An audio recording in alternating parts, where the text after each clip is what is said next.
Well,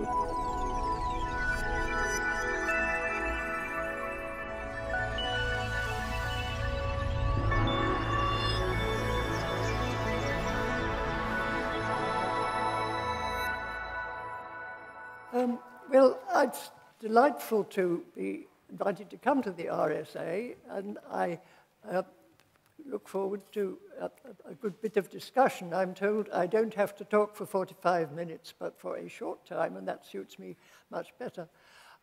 This is a book about individualism, and it is written out of intense indignation and exasperation with the kind of individualism which is being sold today under the name of Darwin. It's not what Darwin said, but that on its own wouldn't be my business. I'm not a Darwin scholar. But I think that the state of individualism is a worry to all of us. And it's good to get it straight.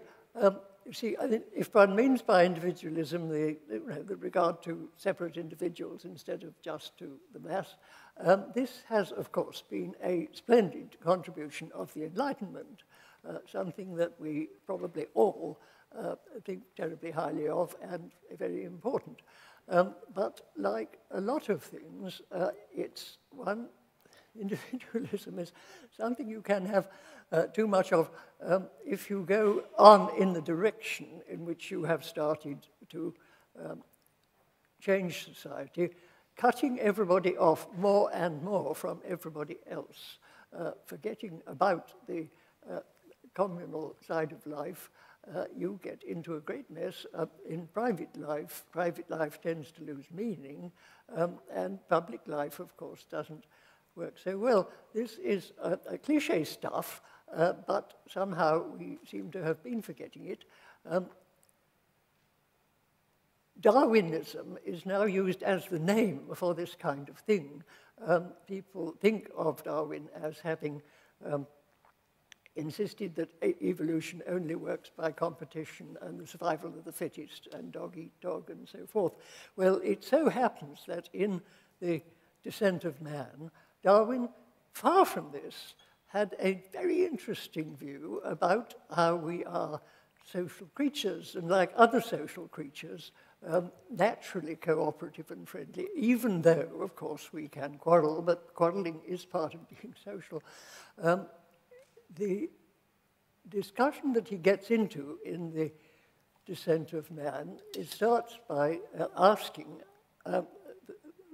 really for the origins of morality. How come we, as all humans, are subject to this thought that what we've done isn't what we ought to have done? As he says, the mysterious word ought bothers people.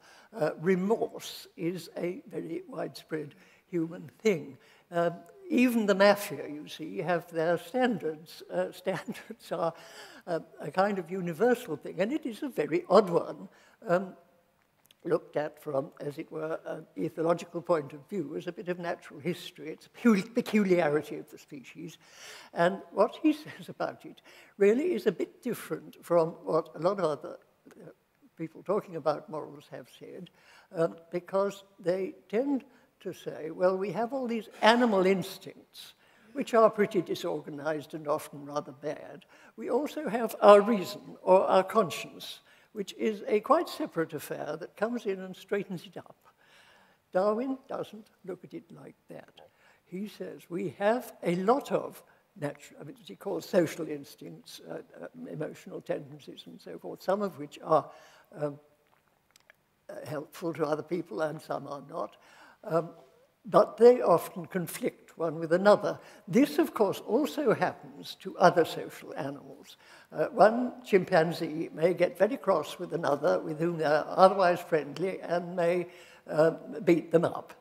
When that has happened, they do, in the end, usually become reconciled, but the way in which they become reconciled is that the one who's been beaten up comes and apologizes, comes and says, I'm so sorry, and then the one who beat them up says, okay, let's get together again, and everybody gets together, and nobody, the other chimpanzees, you see, are not saying, you shouldn't have done that.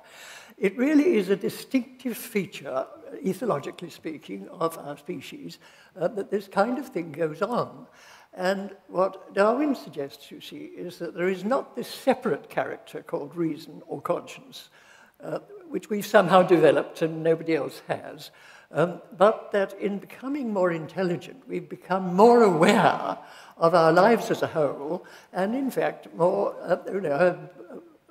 a better memory and a better anticipation of our past and future selves. So we are looking at the whole thing in a way that other creatures don't because of this intelligence. And therefore, we're aware of the conflicts which the other creatures had not noticed. And we are therefore put in a position of having to do something about it. Thus, we invent our various kinds of morality. This is the briefest possible sketch of what Darwin says. And you see, I devoted quite a lot of the book to saying what is wrong with extreme neo-Darwinism of present day. And I have chiefly talked about the selfish gene, not because I've got a special grudge against Dawkins, but because he's so eloquent and has been so popular, is so popular, that he has got this across to an immense public. And I keep noticing how people who are not supposed to be interested in science at all, when they're talking about how some self-interested and disastrous act say, well, of course, that's human nature. It's evolution, isn't it? You see, there's a sort of fatalism generated by this line of talk. Dawkins didn't invent it any more than Maggie Thatcher invented it. The suggestion I'm making about it is this, that during the Second World War, and for quite a time after it, there was quite a strong sociable, conscientious feeling about society as a whole. People were not at all ashamed to shout about the importance of loyalty and of the common good and so forth.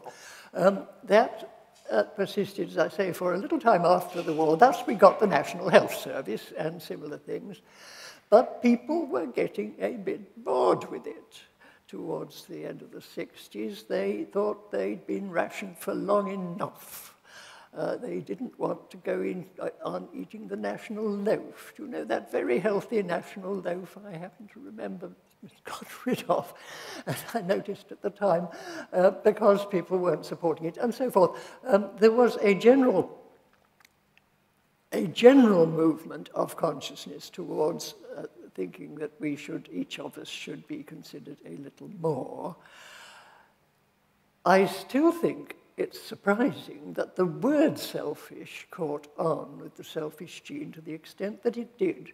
But I think that Dawkins, in using that word, fully understood what the times were demanding.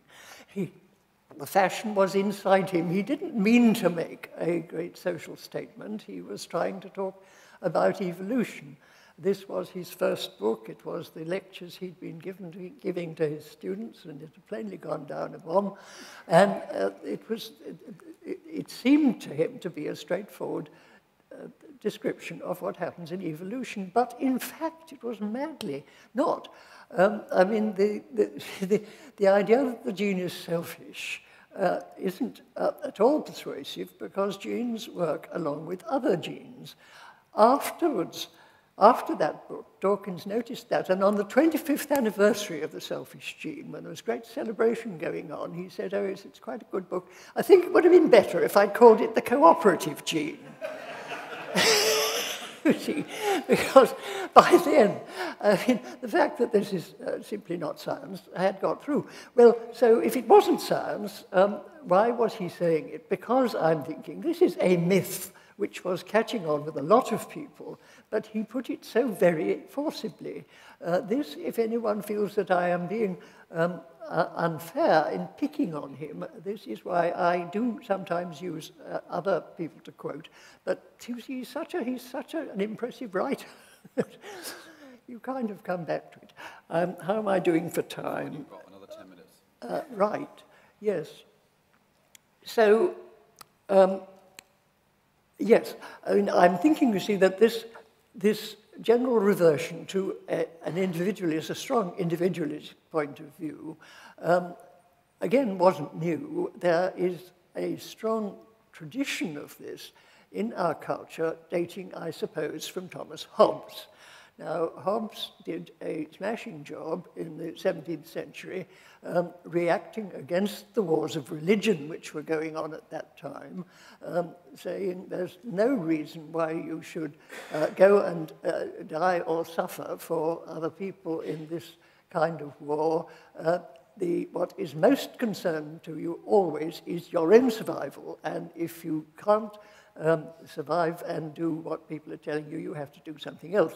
There was, I'm sure, similarly, a reaction was beginning, and Hobbes kind of spotted it and phrased it terribly forcibly and well. And on the whole, the point that he made that against the feudal situation in which you naturally do what your lord tells you, and you move as part of a great chunk of people who all move together, the idea that each person should think, well, am I going to survive if I do this? That's my prime interest.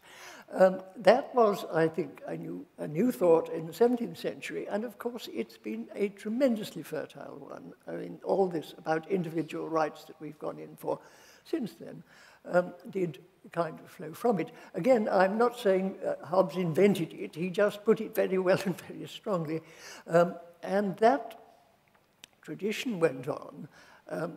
After a time, people rather abandoned Hobbes's idea that the best way to survive was to support an absolute monarch, because absolute monarchs didn't always help people to survive. And the business of the social contract, which he kind of launched, was developed in the thought that you only have to sacrifice yourself if you've consented to it. Well, that's all splendid stuff. That tradition, of course, has gone on, but something a little different happened in the area of self-respect and so forth after a time when the civil wars of the 17th century were over and life got a bit easier and more established. People began to take it for granted that they would survive. They weren't so worried about that because their lives weren't being threatened all the time. They got more interested in having a fulfilling life, a life that they had chosen here and now. And you see, a quite new element got into the egoistic tradition with Nietzsche. That is, Nietzsche is extremely keen on our all choosing on our own exactly how we wish to live. It's a matter of being authentic, of choosing your course rather than having somebody else choose it for you. The business of independence is worked out in much more thoroughness there. The effect is that, as it were, a Hobbesian egoist may make very different demands on society from a Nietzschean egoist. But a Nietzschean egoist is, perhaps in a way, not so likely to make demands on society as to go off and live on a mountain or in some other solitary place, which, of course, was what Nietzsche did himself. So that, I mean, see, what I think is quite interesting, the egoist tradition has been developed in many very sophisticated ways since Hobbes and similar people started it. It's not in the primitive state that it was in the 17th century. What distressed and bored and bothered me about the selfish gene was it seemed to ignore all that. It didn't take account of the various things that it might mean, you see, for someone to be acting in their own interest. it took it for granted that it's all a matter of not even of surviving, but of having a suitable number of descendants. It defined selfishness in this terribly narrow and really unfertile sort of way. And it's not, of course, only Dawkins that did it. As I say, there's a whole mythology of talk about evolution in terms of the competitive investments which everybody's making. It's all pretty commercial, and grudges and suckers and the like. The metaphors are extremely lively. Now, in this morning's discussion on Start the Week, somebody said, oh, but aren't you being unfair to Dawkins? This is only a metaphor. Metaphors are not only.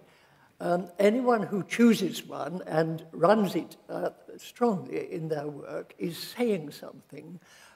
Even if they don't say it explicitly, the choice of a metaphor is a most responsible choice. And you see, I'm saying that the choice of this term, the selfish gene, is really extraordinary, seeing that genes are not solitary things. And there's notoriously a rather strange transition from the genes being selfish to the people being selfish, but it is also said that the people are selfish. The other way in which I'm constantly told I'm unfair to Dawkins is people say, oh, he's not a fatalist. He's not really saying that this is inevitable because he says we have free will. Now, this is a reference to his well-known policy of open, manly self-contradiction. He's not the only one who does this. B.F. Skinner was very hot on it, too. If you're saying something which is plainly contrary to what everybody believes and I think they live by, you just suddenly put in, of course not, that's not true, that's not what I'm saying. And you don't argue, you just go straight back to what you were saying before, which in the case of the selfish gene is that we're blundering robots, or lumbering robots, that's right. You see, all organisms are supposed to be lumbering robots being run by their genes. And if, having written that, you think, oh, well, actually this isn't true because people have free will, you've got to alter what you wrote and explain why. He never does. So, I mean, this is an objection which I reckon somebody will be about to make. So I'm just saying what I think about it in advance. I'm having a certain amount of difficulty remembering all that I put in the book in 20 minutes. It mightn't be a bad idea, I think, to pause at that point. Thank you, Mary. Thank you.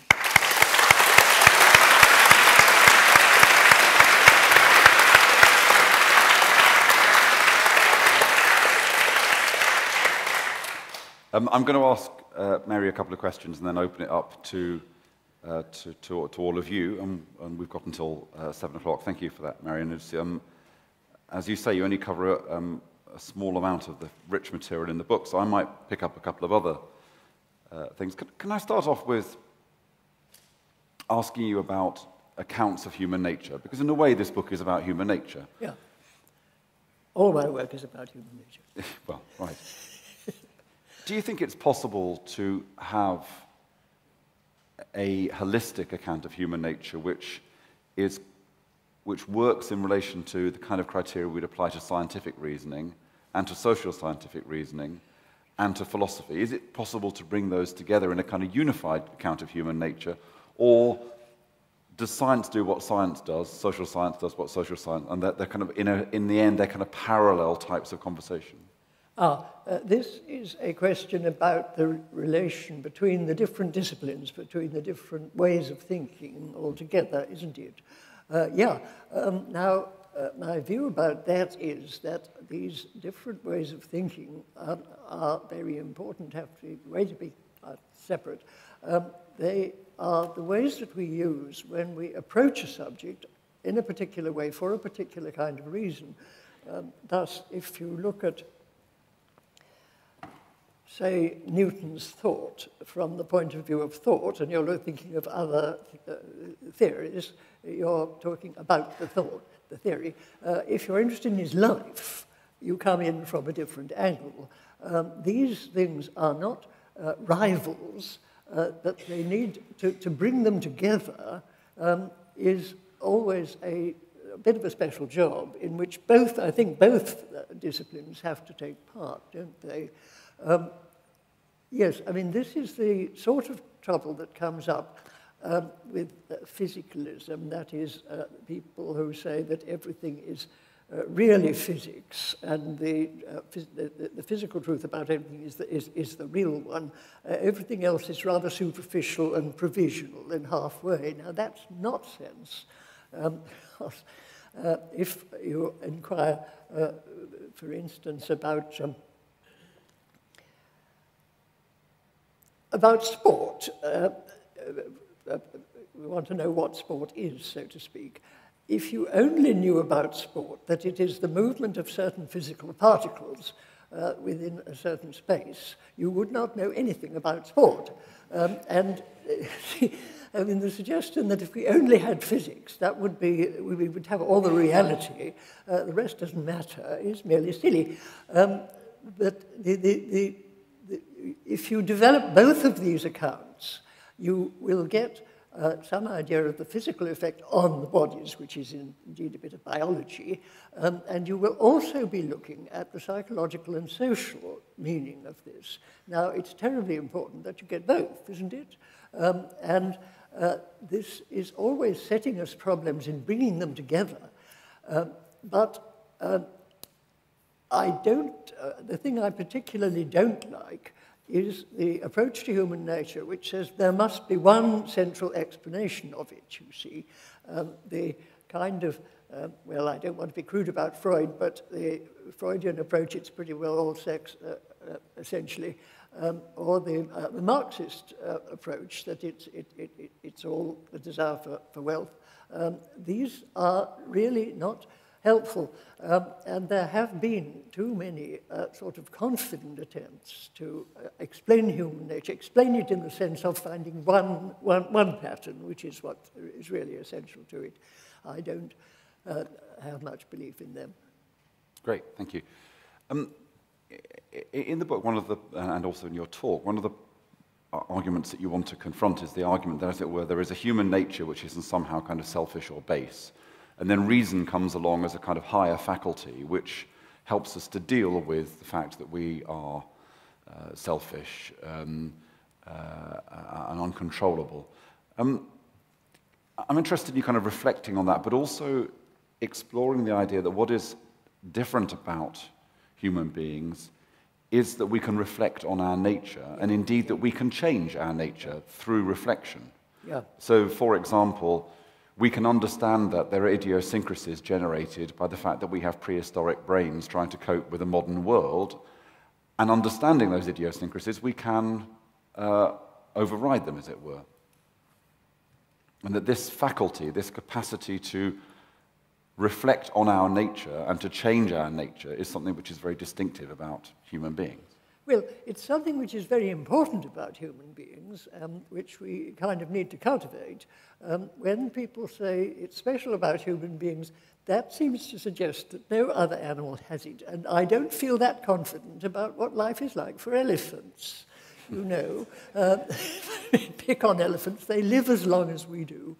They mourn their dead friends. They communicate in ways which we do not understand. I simply don't feel confident in saying that an old elephant, as he walked away having dealt with the bones of his dead friend, mightn't say, it's funny we do this, you know, become aware of I don't think it matters, you see. And I don't think... people have been so frightfully obsessed and bothered about this thought that they have to prove that we're different from all the other animals in all the ways that are honourable about us. Now, you see, actually, what Darwin is saying in The Descent of Man is really of great interest here because he says, the social instincts that we have, including, you see, love and affection and friendship and all these very honorable things, we do share with the other creatures, social creatures, in many ways, but we give ourselves this extra difficulty and these extra opportunities by being more aware of them. So the awareness, indeed, is very important, but to say that it's unique to people, I really don't feel confident. And then final question for me before I open it up. I'm sure it's an apocryphal tale, but you may have heard the story of T.S. Eliot getting into a cab and the cab driver turning around to him and saying, "Aren't you T.S. Eliot, the world's leading living poet?" And Eliot said, "Yes." And he says, "I had that Bertrand Russell in the back of my cab last week, and I didn't think much of him." And Eliot says, "Well, why not?" And the taxi driver says, "Well, because I turned to Bertrand Russell and I said, 'Aren't you Bertrand Russell, the world's leading philosopher?' And he said, 'Yes.' And then I said to him, 'Well, what's it all about?' And Russell was unable to answer. Now, the reason, which is, the reason I ask the question is because one of the other really intriguing parts of the book is when you talk about the notion of purpose. And it seems to me that you are steering a course between the kind of neo-Darwinian view or the scientific view. Or the scientist view, there is no purpose. There is just what happens as genes fight it out. There is nothing underlying life, as it were, versus the kind of classic religious view that everything has a purpose and it is all related to the kind of the plan. I'm interested in you kind of, because you didn't talk about it in your talk, this kind of notion of purpose and how we might understand purpose in nature. Yeah. Well, the neo-Darwinian view, the Dawkins type view, is an extremely confident statement that there is no meaning and that everything is caused by accident. I don't think the word accident makes much sense here. An accident is something which, within an ordinary ordered causal sequence, is an interruption, comes in from somewhere else. An accident is an interruption in a series. To say that everything is accident makes no sense, as far as I know. And what they mean, of course, they're shooting at religion all the time, which I find boring. What they mean is that there isn't a person who's done it. We use the word accident in human life when we mean that nobody did it. Well, okay, that's not the question. The question is about order, about whether there appears to be an order here. Now, Darwin, who indeed had dropped the Christianity that he was brought up with, raised the question in his autobiography of belief in God and said, one argument for it of an intellectual kind seems to me very strong. That is, I cannot think, and it is, he says, not only difficult but impossible to conceive the immense order that we see without thinking of it as in some way connected with something like a human mind. That's not saying there's a chap out there that did it. It's saying it is a kind of order which is also shown in the human mind. There is something akin in the order of our mind to the order of the universe. That seems to me to be rather good sense.